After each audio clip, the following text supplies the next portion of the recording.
Agitation and desperation, gamers from all around the world.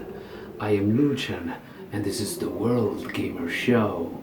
It is Halloween, a time for tricks and treats, but also for horror gaming.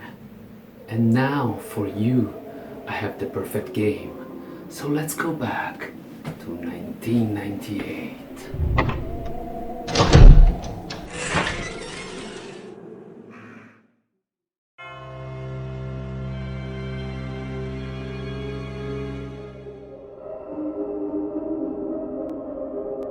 After being released on PC on September 2019, Daymare 1998, the indie survival horror game developed by Invader Studios, bring hordes of monsters also on consoles, namely PS4 and Xbox One. Daymare 1998 is a survival horror that was born from the ashes of the Resident Evil 2 fan remake from 2015, which managed to catch the attention of the whole gaming community. Of course, with Capcom announcing the official Resident Evil 2 remake, this fan project was shut down, but this allowed the people at Invader Studios to think about it and restart the project as a completely new IP, all with Capcom's blessing. If you wish to know more about the history and development of Daymare, check out my other video. You will find the link in the description and on the screen right now. I won't lie, those who follow my channel know that I've been indeed very hyped about this game. Also, I would like to thank the publisher Destructive Games for providing me with the review code for PS4, which is the version this review is based on. At the same time, I can assure you that I will review the game impartially. So let's find out together if Daymare 1998 is a horror masterpiece, or rather an experience that is better running away from.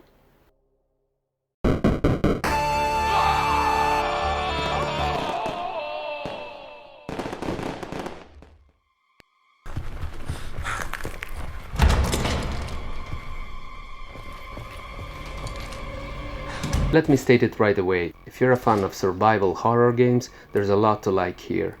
Let's start with the graphics, and I have to say, for an indie game, this is certainly a looker. The graphics are seriously good and serve the moody atmosphere perfectly, making it look more like a AA production rather than your typical indie game. I think Daymare gives its best graphically in closed spaces, with its oppressive atmosphere and the awareness that an enemy could attack you anytime.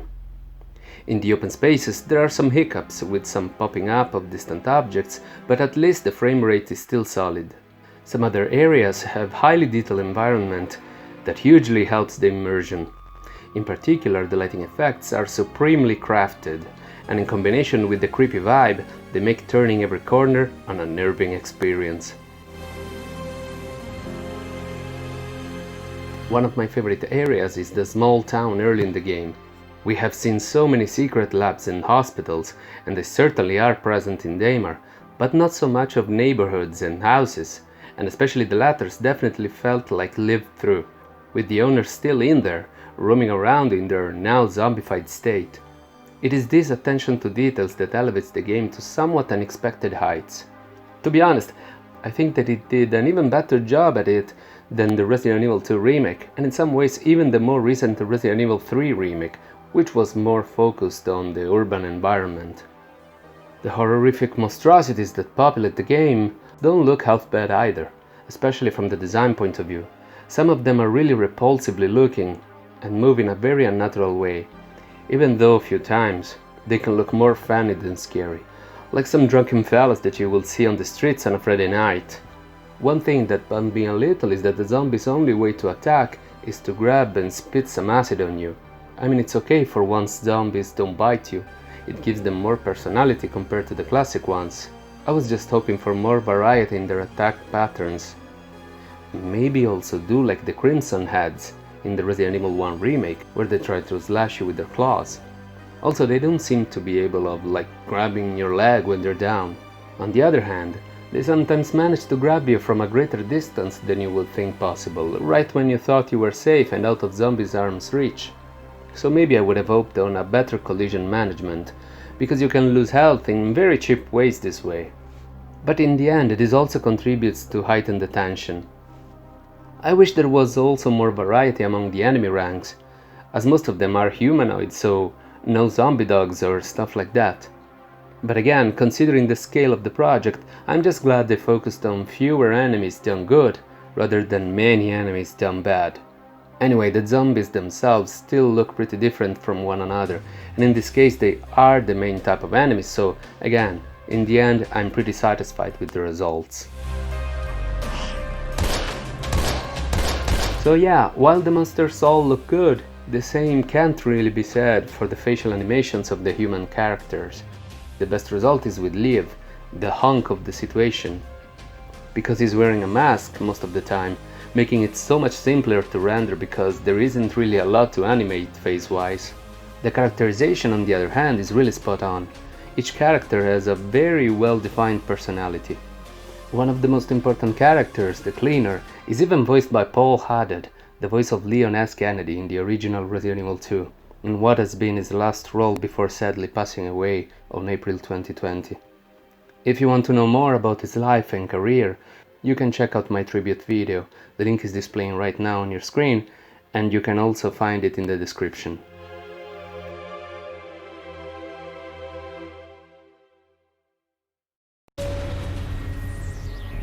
What's interesting is that, for the most part, the characters are not your typical heroes, and while it's difficult to sympathize with all of them at first, they definitely are interesting. The whole plot is not your typical horror plot either, like heroes versus villains, and aside from the classic virus cliché, I felt it was very original and makes you want to know how it will all end up.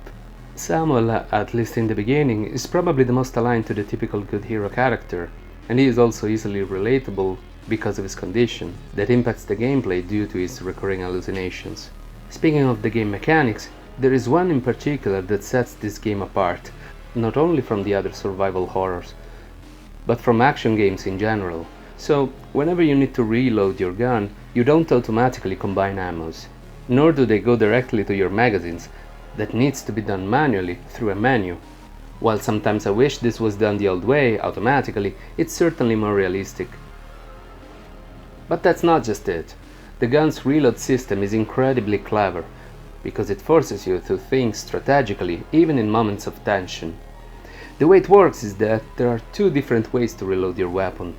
The classic reload that is slow and allows you to swap your current mag with another one that has more bullet in it, while also keeping the other magazine that you just discarded. And you do it by keeping the reload button pressed, which is not always easy when you're surrounded by enemies. The other method is quicker and easier during enemies encounters. When quick reloading, instead of keeping the discarded magazine, the character will simply throw it on the ground, for an indeed faster reload, but at the cost of then having to take the magazine back from where you've thrown it, if the situation allows it. While sometimes I curse this reloading method during the most frantic encounters, I can't help but wondering how come nobody thought of that before. I really love it, especially because it forces me to prepare myself in advance for future encounters. I think it's an innovative feature that perfectly fits into the spirit of the genre. At the same time, I can understand that this can turn off some people who don't love item management too much. Because again, you don't just pick ammos, but also magazines, with each taking a full inventory slot, and that then needs to be filled manually with the ammos you found around. Moreover, when you open your inventory, the game doesn't pause, unlike most of the other survival horrors. It's realistic and tense, but I understand if this reloading system can feel cumbersome to some players.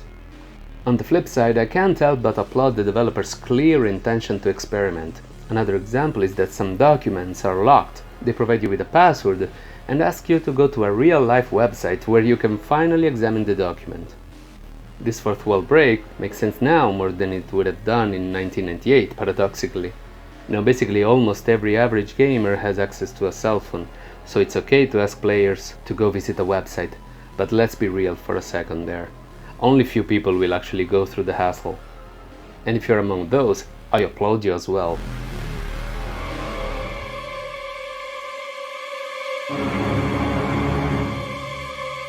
Controls are good and responsive, well, except when they aren't. What I mean is that this game suffers of what I call the Order 1886 syndrome, meaning forced, slow walks for plot development. Sometimes you will receive some communications through radio that slow you to a literal crawl while keeping the gameplay active. So the enemy will move at the same speed as usual, while you will be busy listening to your pal's radio and getting hurt. This wouldn't be so much of an issue if it didn't sometimes happen during fights indeed, forcing you to slowly walk when all you wanted to do was just running away. Thankfully this doesn't happen all the time, or at least not too frequently when the enemies are around. On the other hand, enemy placement perfectly complements the level design. For example, you might get ambushed by some enemies, but you almost always have enough space to either retreat or go around them. Maybe not all of them. This is when you have to decide which ones to avoid and which not, also depending on your resources available at the moment. Does it remind you of something?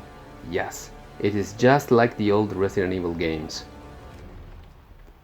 The puzzles, another fundamental mechanic in any survival horror, are one of the best parts in the game. They are numerous, tough, and very frequent, more than I remember them to be in the classic survival horror. And most importantly, they are not just about keys and locked doors. They're more like real riddles. While they're not always well placed, in my opinion, they are all very interesting. I would have just avoided to start the game with one. That's right, even before meeting your first enemy, you will actually need to solve a puzzle. Very simple, to be fair. But that's just a weird choice of pace in my opinion. But also very brave. It tells you straight away and in the face that the game is not afraid to throw you some puzzles, and among the toughest ones I've ever seen. So tough that I feel there is an actual chance of them blocking the most impatient players. While I can't really reproach the developers for trying to make the players use their brain, sometimes I feel that some clues could have been outlined a little better. I'm looking at you, Greek puzzle. Another huge positive to this game is that it doesn't excessively rely on jump scares, that are usually few and far between. No, it relies on atmosphere, and one big contributor is the excellent soundtrack. It is clearly influenced by the great classic horror movies, especially the Italian ones, like all the movies from director Dario Argento. It really does wonders to enhance the experience. There is nothing worse when you're surrounded by zombies and then a monotone music kicks in, making you feel even more uncomfortable than before, only for then starting a new, more calm and melodic music to reflect the relief of reaching a safer area. It also knows when to stay quiet and let the ambient noises do the job. It is certainly not invasive, just like a good horror movie should be. To me, this old soundtrack stands among the best of the genre. And it even found itself in heavy rotation on my Spotify. Ah, but I already know what you want to know. You want to know if one of the staples in the whole survival horror universe has been preserved. Is the voice acting bad? Yes, it is. Talk about what? Sweetie? But entertainingly so. I have another task for you. What the fuck, man? Just like the old Resident Evil. It made me chuckle more than once, and the whole game has the same B-movie feel to it, again, just like its source material, to which it intends paying tribute. Yeah. But Daymare 1998 doesn't stop there. It is full of great direct and subtle references and Easter eggs to the whole horror culture, and beyond. It extends its range of tributes also to the whole 90s and 80s, 360 degrees, movies, TV series, books, and of course, also other video games. My favorite must be the Half-Life reference, which I won't spoil here because you need to see it for yourself. Even though I'm dying to show you some other in-game jokes, I want you to experience them personally and have the same laughs as I had.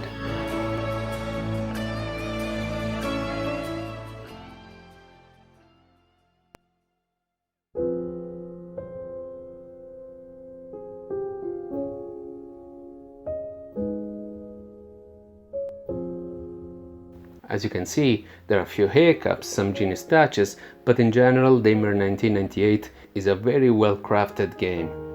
It is clearly aimed for an audience of fans growing playing Resident Evil, Silent Hill, with the puzzle difficulty turned to max, and other survival horrors from the 90s and early 2000s. The result is fantastic, especially for an indie title sold at a budget price. Considering that the game takes around 6 to 7 hours to complete, you get your money's worth. True, once you finish the game on normal, there is not much more to do aside from taking on the Daymare difficulty and go after some collectibles. It might have some small flaws, but the few things that don't work stand out only because the overall experience works so well. They wanted to send you back to 1998, but at the same time didn't want to compromise on the gameplay. It wanted to feel nostalgic, not old, and they certainly succeeded in that.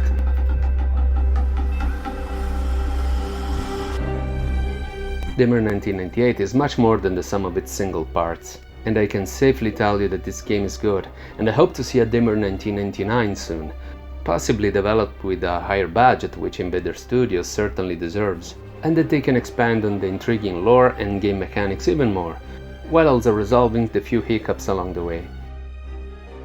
While there are certainly margins of improvement, what these guys have built so far is an incredibly solid base for the future, but with an eye to the past. So if now your zombie flesh is itching, it might be because you need to, once again, enter the world of survival horror, and Daymare 1998 is one hell of a time machine.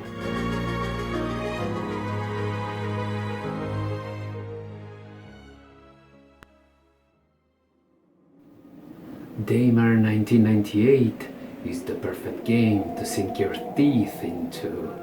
I just hope it is not too much for you. I hope you like this video. If so, please consider liking and subscribing. It helps me a lot. Leave a comment to let me know what you think. I hope you liked this video that I did especially for Halloween. This is all for now. I'll see you next time. That is, if you survive.